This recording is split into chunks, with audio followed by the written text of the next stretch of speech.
नमस्कार, बहुत स्वागत है आप सभी का स्वराज एक्सप्रेस में। आपके साथ मैं हूं संयम जैन। जहां रायपुर से बड़ी खबर, 30 अप्रैल को विधानसभा का विशेष सत्र बुलाया गया है। एक दिन का यह विशेष सत्र होगा, अधिसूचना जारी कर दी गई है। महिला आरक्षण पर विपक्ष की भूमिका को लेकर यह सत्र आयोजित किया जा रहा है, जहां निंदा प्रस्ताव पारित करेगी बीजेपी। कांग्रेस प्रस्ताव के विरोध में अपने तथ्य रखेगी। ये बड़ी खबर इस वक्त हम आपको बता रहे हैं। एक दिन का यह विशेष सत्र होगा, अधिसूचना जारी कर दी गई है। 30 अप्रैल को छत्तीसगढ़ विधानसभा का यह विशेष सत्र जो आयोजित किया गया है और इसकी अधिसूचना जारी हो गई है। महिला आरक्षण पर विपक्ष की भूमिका को लेकर यह सत्र जो आयोजित किया गया है, जिसमें निंदा प्रस्ताव पारित कराने का काम बीजेपी करने वाली है। कांग्रेस प्रस्ताव के विरोध में अपने तथ्य रखेगी, ये भी कहा गया है। तो छत्तीसगढ़ के अंदर विशेष सत्र बुलाया गया है। महिला आरक्षण को लेकर बीजेपी नाराज है कांग्रेस और विपक्षी दलों से, क्योंकि लोकसभा में विपक्षी दलों ने बीजेपी का साथ नहीं दिया था और इसलिए इसकी निंदा की जा रही है। और निंदा सिर्फ सड़कों पर उतरकर नहीं की जा रही है, बल्कि सदन के अंदर भी आपको ये निंदा देखने मिलेगी। इसके लिए विशेष सत्र का आयोजन किया गया है। बीजेपी विधायक कांग्रेस और विपक्षी दल की निंदा करते नजर आएंगे और निंदा प्रस्ताव लाया जाएगा। तो अलग अलग बीजेपी शासित राज्यों में यह हमें देखने मिला है कि जहां जहां बीजेपी का शासन है, जिन राज्यों के अंदर, वहां विधानसभा का एक दिन का विशेष सत्र आयोजित किया जा रहा है, सिर्फ इसी मुद्दे को लेकर, क्योंकि परिसीमन बिल गिर गया है और परिसीमन बिल के जरिए महिला आरक्षण बिल लागू नहीं कर पा रही है बीजेपी, और इसलिए देश भर में घुमाकर ये बात की जा रही है कि महिला आरक्षण लागू नहीं हो पा रहा है और इसकी जिम्मेदार कांग्रेस है। जबकि महिला आरक्षण बिल पास हो चुका है देश के अंदर साल 2023 में, लेकिन परिसीमन बिल गिरा है और इसे महिला आरक्षण बिल से जोड़ने का काम बीजेपी कर रही है और इसलिए निंदा प्रस्ताव अब विधानसभा के अंदर बीजेपी लाएगी। तो एक खास खबर इस वक्त हम आपको बता रहे हैं और 30 अप्रैल की वो तारीख है विधानसभा का विशेष सत्र जब बुलाया जा रहा है। तो तारीख की घोषणा कर दी गई है। पहले ही 2 दिन पहले मुख्यमंत्री ने भी संकेत दिए थे कि विशेष सत्र बुलाकर हम निंदा प्रस्ताव लाएंगे और देखिए ये अब देखने मिल रहा है। और चलिए हमारे साथ हमारे सहयोगी राहुल अग्निहोत्री जुड़े हैं और विस्तार से जानकारी देंगे। राहुल, जहां मुख्यमंत्री ने कहा था कि विशेष सत्र का आयोजन होगा और 30 अप्रैल की वो तारीख होगी जब कांग्रेस और विपक्षी दलों के खिलाफ निंदा प्रस्ताव लाया जाएगा, लेकिन कैसे समझाया जा रहा है वो समझना बहुत जरूरी है। महिला आरक्षण बिल में कांग्रेस ने साथ दिया था 2023 में, लेकिन अब परिसीमन बिल में कांग्रेस साथ नहीं दे पाई और इसको महिला आरक्षण बिल से जोड़कर दिखाया जा रहा है। साफ तौर पर संयम देखा जाए तो बीजेपी जिस तरीके से जी राहुल,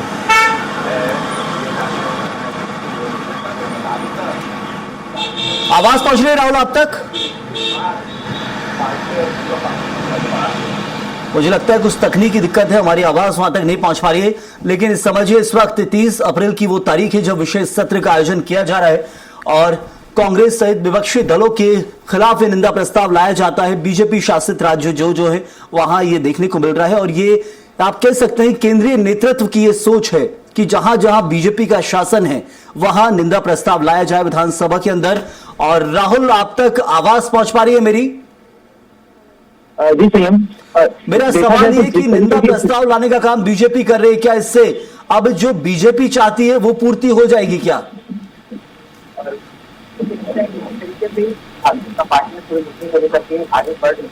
अभियान के तहत यहाँ पर काम किया जा रहा है और इस तरीके से लोकसभा में भी किया जा रहा है और जिस तरीके से लोकसभा में भी जब इस अधिनियम को प्रस्तुत किया गया तो वहां से ही जो गहमा गहमी है वो पक्ष विपक्ष के बीच देखने को मिला था। क्योंकि अगर बात करें तो विपक्षी दलों की, तो डीएमके के जो तमाम सांसद थे वो काले कलर का कपड़ा पहन के पहुंचे हुए थे। उसके साथ में राहुल गांधी, प्रियंका गांधी समेत अखिलेश यादव सब भी इस पूरे अधिनियम का पुरजोर विरोध किया था। और उसके पीछे जो कारण बताया जा रहा था कि 2011 में जो सेंसस हुआ था, 2011 में जो सेंसस है उसके आधार पर यहाँ पर परिसीमन की जो बात की जा रही थी, तो उसका खुल करके विपक्षी दलों ने विरोध किया। और उसके बाद में भारतीय जनता पार्टी ने इस पूरे मुद्दे को लेकर के देश भर में अभियान छेड़ा हुआ है, जिसके माध्यम से जो भारतीय जनता पार्टी है वो आम जनता तक ये बात पहुंचाने का प्रयास कर रही है कि जो विपक्षी दल है वो महिला विरोधी है और महिला आरक्षण का इन्होंने विरोध किया। और उसी के तहत जो पूरा अभियान है वो छत्तीसगढ़ समेत पूरे देश में चलाया जा रहा है। और इसी के तहत पिछले दिनों देखा जाए तो 2 दिन पहले ही छत्तीसगढ़ के अंदर एक बड़ी महिला जन आक्रोश रैली का आयोजन किया गया था। तमाम जो प्रदेश भर की महिलाएं हैं, लगभग 30 से 35 हजार की संख्या में राजधानी राजधानी रायपुर पहुंचती हैं तमाम जो भारतीय जनता पार्टी के संगठन के पदाधिकारी हैं, चाहे वो केंद्रीय मंत्री तोखन साहू हो या फिर संगठन के पदाधिकारी प्रदेश अध्यक्ष किरण सिंहदेव हो, मुख्यमंत्री विष्णुदेव साय हो, तो तमाम जो मंत्रिमंडल के लोग थे वो इस यात्रा में शामिल होते हैं। बड़ी लंबी यात्रा निकाली जाती है और वहां पर मुख्यमंत्री विष्णुदेव साय जो है वो घोषणा करते हैं कि छत्तीसगढ़ के अंदर में विधानसभा का विशेष सत्र बुलाया जाएगा। और इस विशेष सत्र की बहुत जरूरी हमारे लिए, हमारे दर्शकों के लिए, कि जिस तरह से निंदा प्रस्ताव लाने का काम कर रही है बीजेपी, क्या इस निंदा प्रस्ताव से जो मंशा है बीजेपी के दिखाने की कि कैसे कांग्रेस को महिला आरक्षण बिल विरोधी बताया जाए, क्या वो पूर्ण हो जाएगी? क्योंकि महिला आरक्षण बिल में तो सहयोग दिया था।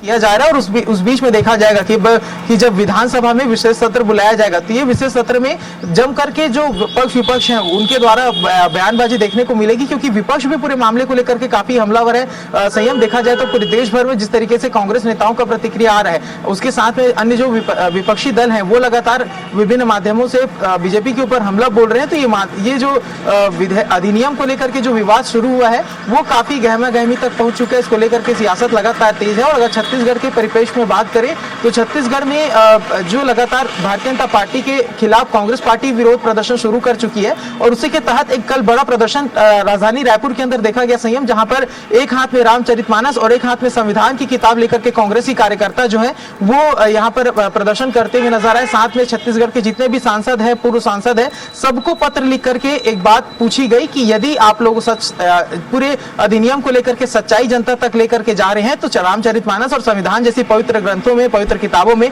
कसम रख के जनता के बीच में जाएं। तो इस तरीके की तमाम जो बातें हैं वो विपक्ष के द्वारा की जा रही है। और इस बीच में जब विशेष सत्र बुलाया गया है तो यहाँ पर जो कांग्रेस के तमाम जो विधायक हैं वो यहाँ पर मौजूद रहेंगे, भारतीय जनता पार्टी के तमाम विधायक मौजूद रहेंगे। सभी अपने अपने जो वक्तव्य हैं वो इस मुद्दे को लेकर के सदन के पटल पर रखते हुए नजर आएंगे, जहां से पूरे मुद्दे को लेकर के जनता तक अपना जो बात है वो पक्ष और विपक्ष दोनों ही दलों के नेता जो है वो पहुंचाने का काम करेंगे। इस बीच में जब इस बात को लेकर के चर्चा थी संयम की छत्तीसगढ़ के अंदर विधानसभा का विशेष सत्र बुलाया जाएगा, तो नेता प्रतिपक्ष चरणदास महंत भी इस पूरे मुद्दे को लेकर के नजर बनाए हुए उनके द्वारा भी प्रतिक्रिया दी गई थी कि छत्तीसगढ़ में यदि विधानसभा का विशेष सत्र बुलाया जाता है तो उसे एक दिन की जगह 2 दिवसीय किया जाए, ताकि दूसरे दिन जो विपक्ष है वो अपनी बातें अच्छे से रख पाए। तो इस मुद्दे को लेकर भी जहां पर कांग्रेस जो है लगातार वो भी एक अपॉर्चुनिटी की तरह देख रही है विशेष सत्र को, और इसके माध्यम से सरकार को घेरने का प्रयास यहां पर जो कांग्रेस पार्टी है वो भी करेगी। लेकिन जिस तरीके की स्थिति पूरी अधिनियम को लेकर के देश भर में देखने को मिल रही है